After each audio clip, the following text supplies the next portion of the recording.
barangay sining pagbaha-baha naman diri sa aton no sa Bacolod City kag Negros Occidental. Kapitan Rodney Carmona, sir, welcome diri sa Straight to the Point with Radyoman Serge and Radyoman Johnny. Mor- Rodney Carmona, sir, welcome diri sa Straight to the Point with Radyoman Serge and Radyoman Johnny. Rodney Carmona, sir, welcome diri sa Good morning, Straight to the Kap. Point with Radyoman Serge and Radyoman Johnny. Hello, Kap. Mayong aga. Hello, sir, hello. Oo, mayong aga, Kap. Batihan mo ko, Kap. Batihan mo kami, Kap. Good morning sa inyo, no? Kay Radyo Man Sales yan, Radyo Man Dini. Sa Okay. Kap, talagang mo lang, HBR man. oo. Pwede mapalayo-layo anay sa imo tupad, Kap, ang monitor para nga hindi ka ma-distract dara sa monitor mo? O, ara na, sir. Ara na. Sige. Okay. Kap, kumusta na subong ang mga evacuation naton dara sa Sumag? May mga nabilin pa kita dara sa evacuation center? So far daw sang kagapon sa kapo naubos na rin sila ng tuli, no? Dahil sila kagabi dala sa ating education center na sa Sumag School. Alang pull out na magin sila. May mga iban daw isa ka pamilya nga nagpabilin sa barangay Holda kay tungkol ng ilang wala sa puloy. Ano nga, totally damage gid kag nawasak nila mga panimalay. May mga purok pa kita, Kap, dara sa Sumag nga may tubig gyapon subong. So pa nag-subside naman gid ang mga tubig sa mga kapurukan, nawala naman sa mga monitor ko, nawala naman gid nga may mga tubig pa, ang subside ng tubig. Diin nga bahin sang Sumag, Kap Rodney, nga daw tuman gid kadalom sang pagsaka sang tubig sang nagligad. Ang dira sa may puro kaisahan, sa Dos kag ang Fatima Dos, daw dira gid ang tamano kay ang tubig daw sobra pa sa ilang kada sila balay ng mga 10 feet ang tubig. First time ini nga natabo. First time ini nga natabo, Kap, dara sina nga mga purok nga mo gini kataas ang tubig. The first time ito amo ng mga flood prone areas na ato sang ligad sang July 25 sa Bagyong Ingay daw hindi magiging tamaan ang tubig dira daw tagahawak lang dura tuya nga tsimpo taga lumapaw ang tubig. The first time na tabo.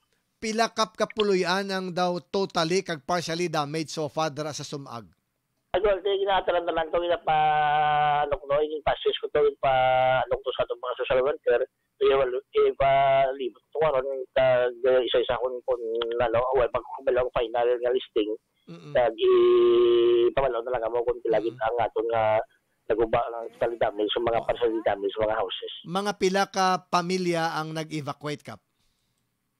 Ang pamilya nga nag-evacuate dito sa aton nga sa Elementary School, may ara magkita sa Subang High School, may ara magkita sa simbahan dito sa St. John. All in all, mga 506 families, kag more or less mga 2,100 individuals. Daw halos sobra sa 1/4, no, or 25% kalisang pumuluyo mo, Kap, ang nagsala sa lagid sang tumaas ang tubig. Oo, mga sobra-dosbel sa mga individual nga nag-evacuate kay tungkol sa tubig baha, nagsunod sila panimalay, iban to sa mga kapurukan to, amo na taas ng tubig sila. Mag-amo na kataas, Kap, ang tubig, mag 10 feet, bisan ano nga flood control, kag mga drainage, siguro, hindi kaya, no? Daw hindi kaya, daw kagulpi-gulpi sa tuwang taas ng tubig. Nakibot kani ang mga tao nga amon to kadasig sang pagtaas ng tubig.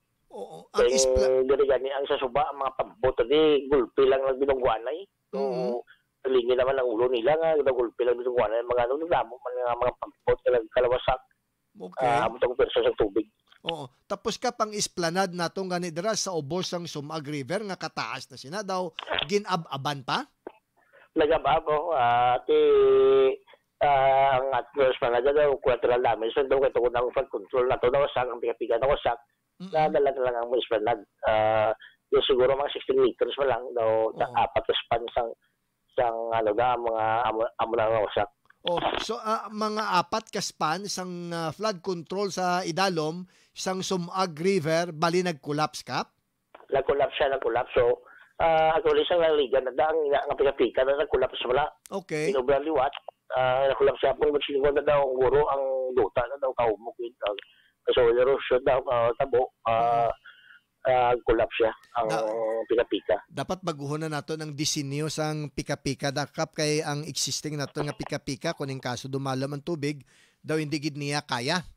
Oo, kay kaduwa na ng tabo nga kada bagyo tudo. Ang dila ng porsyon nga lugit na wasak. Wala man nagkalaanod kap ang mga tukon, ang mga kagamitan sinang gina-construct dara subong nga Sumag Bridge. Daw wala man, so far daw wala man ako na balita nga report sabi nga may mga material sa klanod.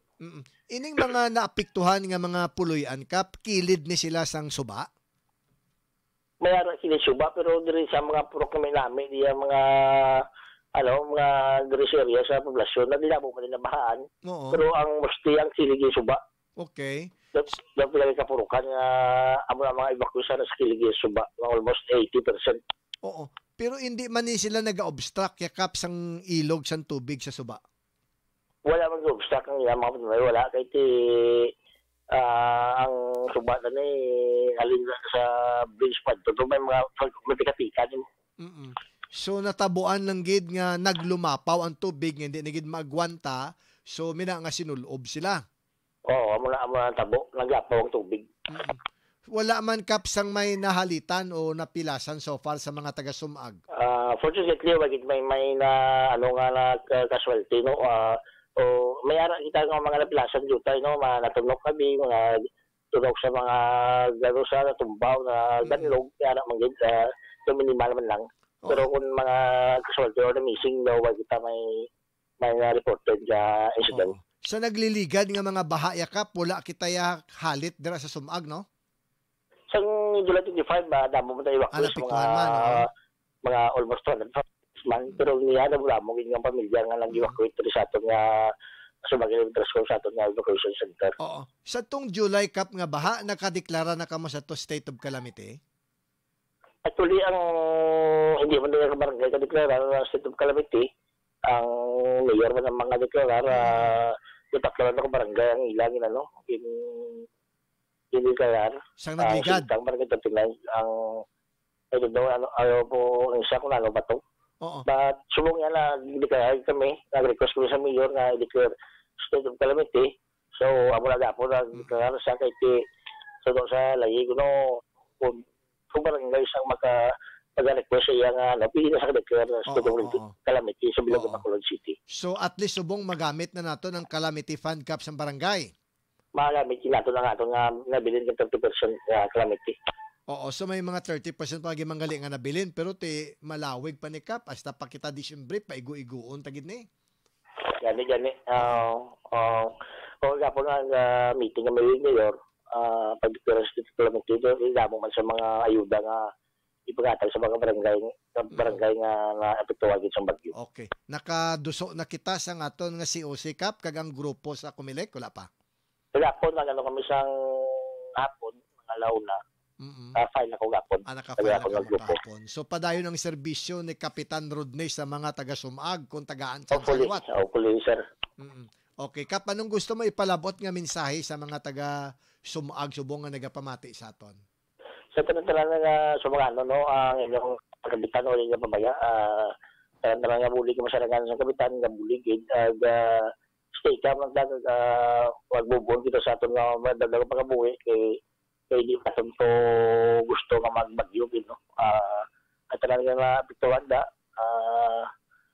magpangamuyo lang sa aton nga may Ginoo gamayan nga itatag mag-move sa aton nga adlaw-adlaw nga pagpagabuhi. Oo, salamat Kapitan Rodney. Good luck ha. Thank you sir. Thank you. So ang Sumag Sir Johnny no, so number of individuals affected so far, lapit-lapit sila 2,000 no. Ang singkang gid actually ang pinaka-apektado kay kadamo sa mga purokya ang mga naigo gid. At the same time kadamo sa mga evacuation centers sila no, again butanga masay sa mga